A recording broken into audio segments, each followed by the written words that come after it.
everyone, and welcome to Euromaxx Highlights with a focus on winter. Here is a look at what is coming up in the show. Winter Wonderland. Shop windows around Europe gear up for Christmas. Winter treat. Norway is home to the world's largest gingerbread town. And winter workshop. Homemade skis are all the rage this season.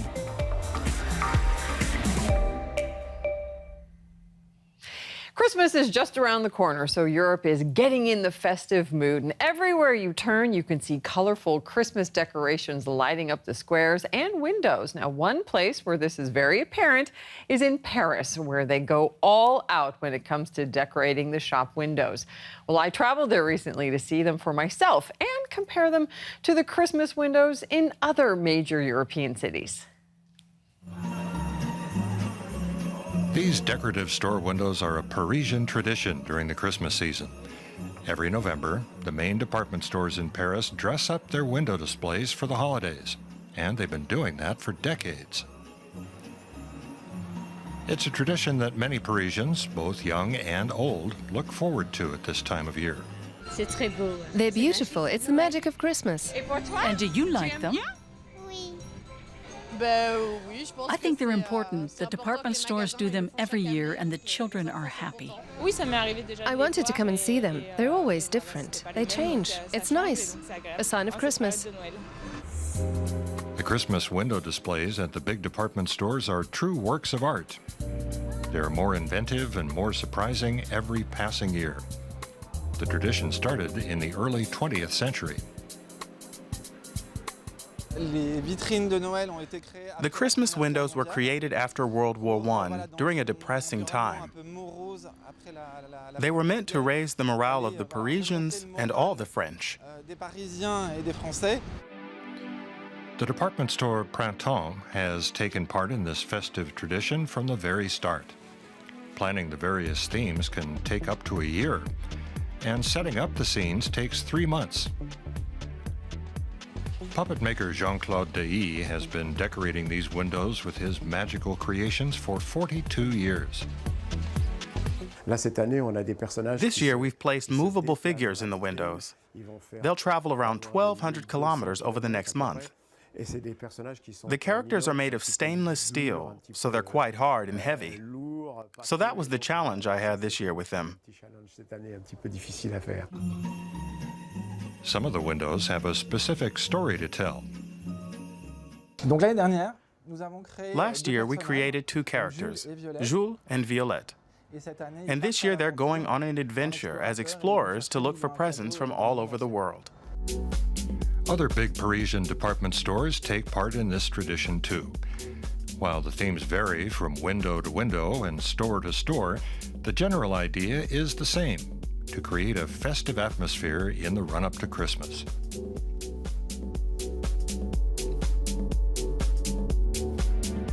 In the meantime, at Berlin's most exclusive department store, KaDeWe, the Christmas spirit is also taking hold in the decorative windows and displays.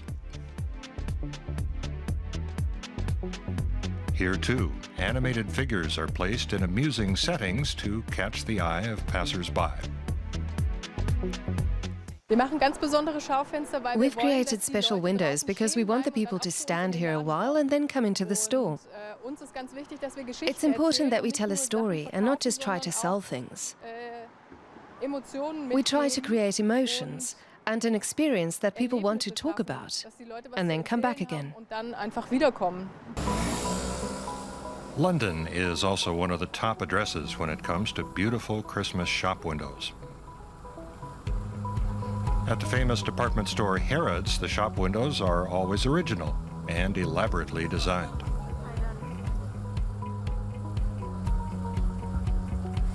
And at Harvey Nichols' department store, Christmas looks like a big wild party.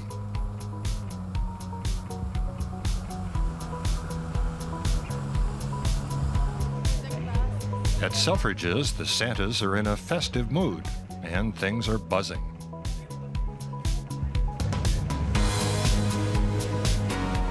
Some of the windows are just so busy. You can't actually see what it's about. Come into London, central London, to look at the Christmas windows. We love it. It's so festive. It's... Are you going to go inside? No, we're only window shopping, the Christmas windows. Meanwhile, back in Paris, the streets are alive with the usual hustle and bustle. But sometimes local residents and tourists alike take time out to notice a window display or two. You can see they took time to create the windows and make their ideas come true. I love them. They're super. I find they're full of light. Simply beautiful and magnificent. Christmas may still be a few weeks away, but the decorative windows in various European capitals are a great way to get into the holiday spirit. Heading up north now to Bergen in Norway, where all the stops are also pulled out for Christmas. Now, every year since 1991, all the schools, kindergartens, and local businesses come together to create a miniature version of the city in the form of gingerbread. Now, this involves everything from sweet little houses to trains, cars, and the like. Now, for visitors, it's hard to escape the smell of Christmas, which fills the air. To mark the onset of the festive season, a miniature town made up of 2,000 delectable buildings has been unveiled in Bergen. Bergen is Norway's second biggest city. But it boasts the largest gingerbread town in the world.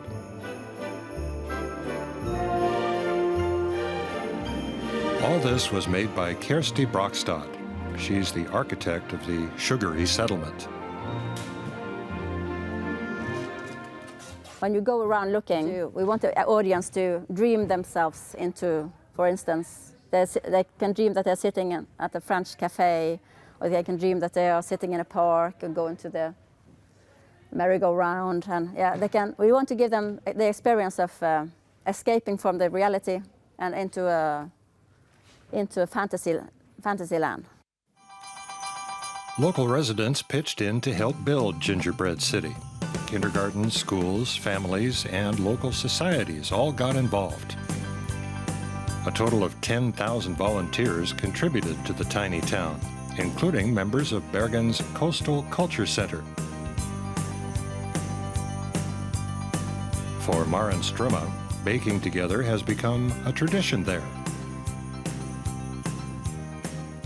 I enjoy this work, and it's social, meet people, and you make something nice for Christmas. The gingerbread artists drew inspiration from the old buildings around the Coastal Culture Center. They used to store dried codfish. Now they house museums, or they function as tool sheds. Combine this with a pinch of creativity and you get some great results. Kjersti Brakstad was getting gingerbread creations right up to the very last minute, so improvisation was key. You never know what you get, so then you maybe have to change the landscape a bit. If we get a lot of Eiffel Towers, for instance, I try to make a small Paris, and then we get maybe the Kremlin Cathedral, and then I have to make space for that. Brakstad and her team of 30 worked for about a month to transform the 400 square meters of a former swimming pool into a hilly winter wonderland. Steinar Kristoffersen began the festive tradition 26 years ago. Back then it was more of a gingerbread hamlet. The idea came in 1991 when I was a marketing director of a shopping center. We had an exhibition area where we wanted to do something for children. And then we got the idea of making the gingerbread city. Since then, Bergen's gingerbread town has morphed into a major tourist attraction. Some 100,000 visitors flock to see it each year. Some of them even join in to help build the town. We were 5 hours together and building all these houses and all these figures, who is in a musical for children and families called The Magic of Christmas. We made a Fleabane. It's the a little train that goes up and down the hills in Bergen. The kids build a different themed house each year. This year's theme was Halloween. The architecture of the miniature town is certainly diverse. The train chugging along the tiny track leads from buildings in the Norwegian style to the Eiffel Tower and maybe a short stop at London's iconic Big Ben. Bergen's delectable gingerbread city will be on display throughout the Christmas season until December 31st.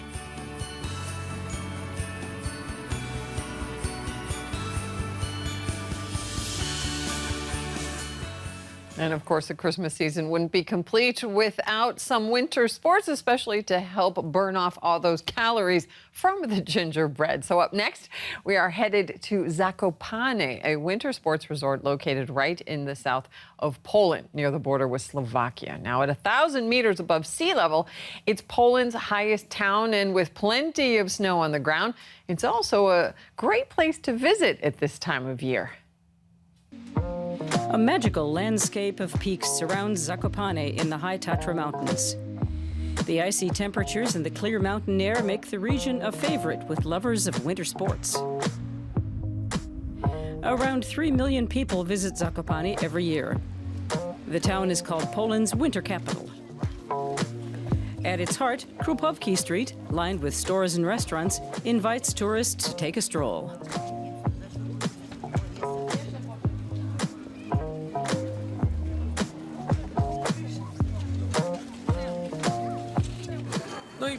We come here every year. It's relaxing. You can stroll around. Other winter resorts don't have the atmosphere that they do here. I actually love the mountains in the summer, but I wanted to come and see them in the winter, and I'm bowled over. What a great feeling. It's wonderful. A pleasant way to view the cultural highlights of Zakopane is from a horse-drawn carriage. The typical architecture of the region is known as Zakopane style. The small wooden chalet-like houses feature high-pointed roofs, eaves, and decorations influenced by the Art Nouveau movement. One of the oldest buildings in the town is the Villa Koliba, built in the 1890s. Today, it houses a museum of regional architecture. Tradition is taken very seriously in Zakopane. The houses are made entirely of wood. No nails or screws were used. They're beautiful buildings made of natural wood. They're healthy and ecologically friendly houses. Zakopane is known throughout Europe as a sports venue. It regularly hosts skiing competitions. The mountain Kaprovsky Wierch is just under 2,000 meters high with a spectacular panoramic view of the area. A ride on the popular cable car reveals the wild landscape of the high Tatras. Back down on Krupowki Street, people are lining up to buy a local specialty, a zipek, a smoked cheese made from salted sheep's milk. The decorative shape is typical of the Tatras. The saleswoman explains how it's eaten in Zakopane. The smoked cheese is very aromatic. It tastes best on slices of bread, but you can fry it in a pan. On the outskirts of the town, local handicrafts are on offer. The artistic carvings are known throughout Poland and are on display in many churches and museums. Wood is the typical material of the region. It's part of our tradition. I use lots of wooden boards when I cook. Okay, you have to replace them fairly often, but it's a natural product, not some kind of plastic, like silicone. As night falls, the bars and restaurants on Krupowki Street are great places to warm up. One hotspot is karczma, the Polish word for tavern. It offers not only hearty food, but folk music.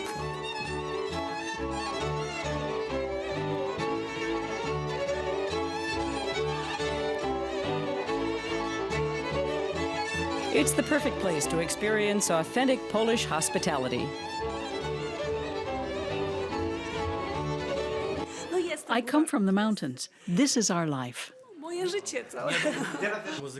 A lot of people come here for the music.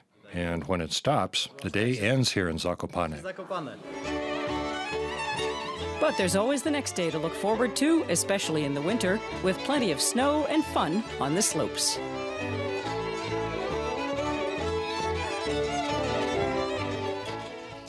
And of course, skiing is a great way to work up an appetite. So if you would like to have a meal cooked by Germany's best chef, then you can go to a castle in Western Germany on the border with Luxembourg. Now, that is where Chef Christian Bau creates award-winning dishes. Now, Bau was just crowned Chef of the Year 2018 by the restaurant guide Gault&Millau.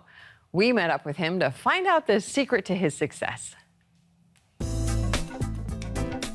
Yellowtail amberjack sashimi, grilled and steamed langoustine, a dessert made of pistachio nuts, raspberries and limes. Many gourmets can spot a dish made by Christian Bau on site. The new Chef of the Year is one of the first in Germany to combine Japanese influences with classic French haute cuisine.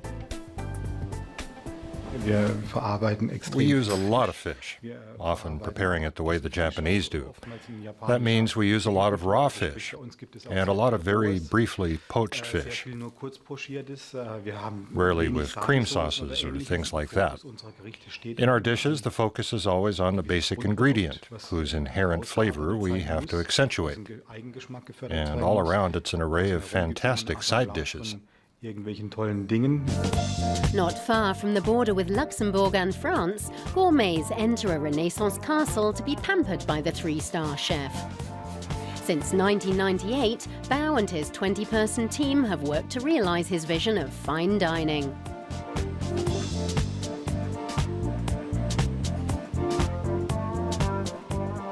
The products they use come from all over the world and are always of the finest quality.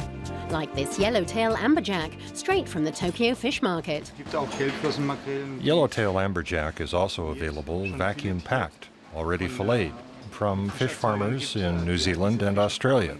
Their product has the same name, yellowtail amberjack, but it's quite different. For a long time, Bau restricted himself to classic French cuisine.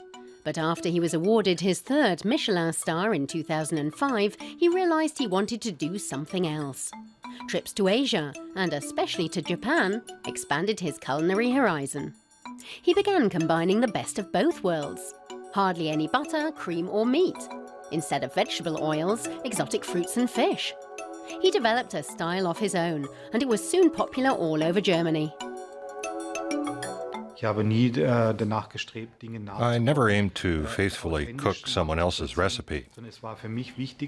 It was important to me to combine the style of cuisine that I had already been practicing with new things, and to build a bridge between France and Japan. The ambience in the restaurant is minimalist. No tablecloths, and the waiters don't wear ties. The background music isn't classical, but electronic. Everything is focused on enjoying the food. Every detail is important, even including the right plate for each dish. We have a credo here, my wife and I and the company. We want to make people happy with our work. We're service providers at the very top level, and that's how we see ourselves. We're not obsequious, we don't bow and scrape or crawl on the floor. We want to meet our guests as equals and provide them with a service on the very highest level. Being named Chef of the Year means Christian Bau has achieved just about everything he can in his profession. But he's still passionate about his work, and so gourmets from all over the world can continue to take pleasure in his exciting culinary combinations.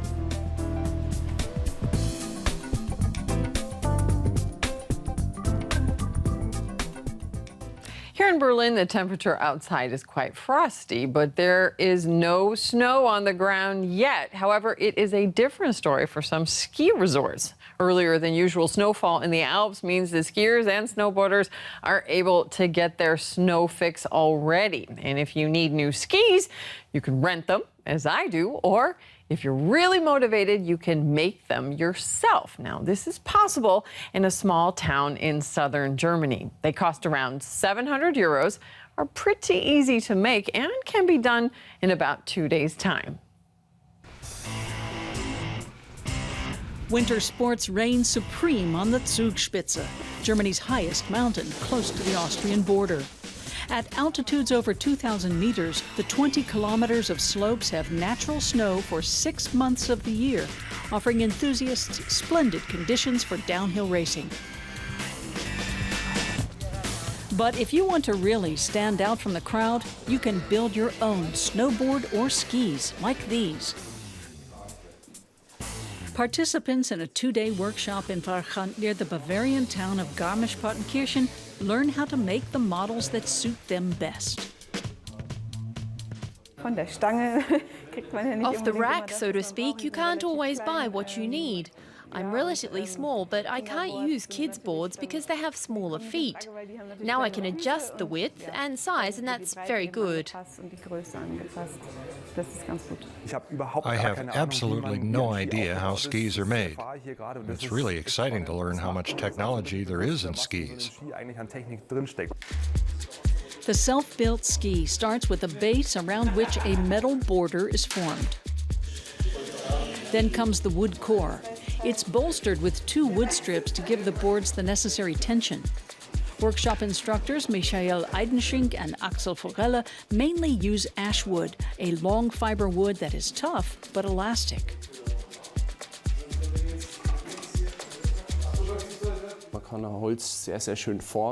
You can shape the wood well, and it gives you a really good resilience.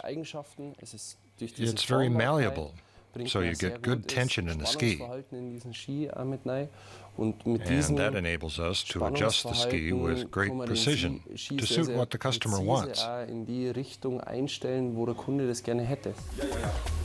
Between the layers come sheets of glass fiber fabric.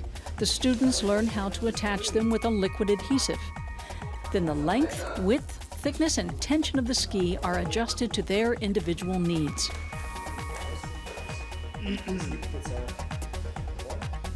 And finally, it's time for the personal design. Whether a glass of the skier's favorite brew or photos of friends.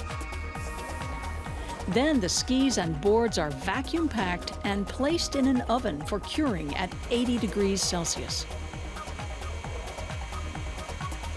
This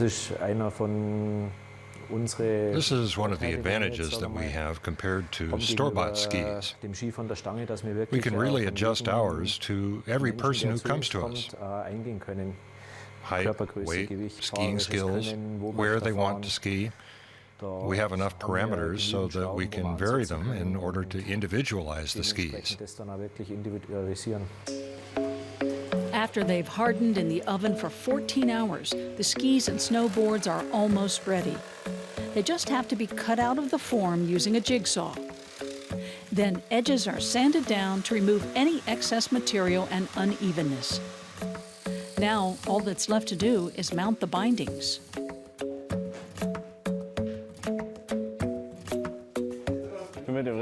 I'm really pleased with the result.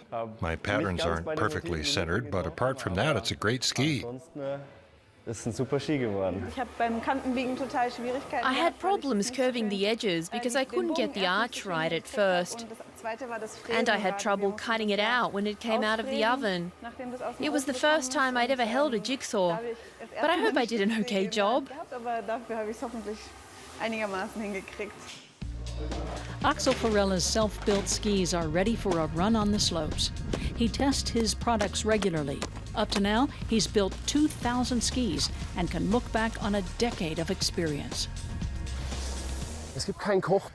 There is no cookbook recipe for making a free-ride ski or a slalom ski. It requires lots of experience, lots of days on the slopes. And with our experience in building and testing skis, we've compiled a little one-to-one ski construction method.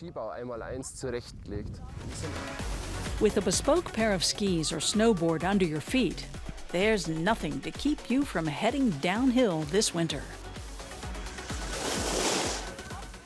Looks good. All right, and that wraps up another week of Euromaxx. It was great having you along, and I hope we have gotten you in the holiday spirit.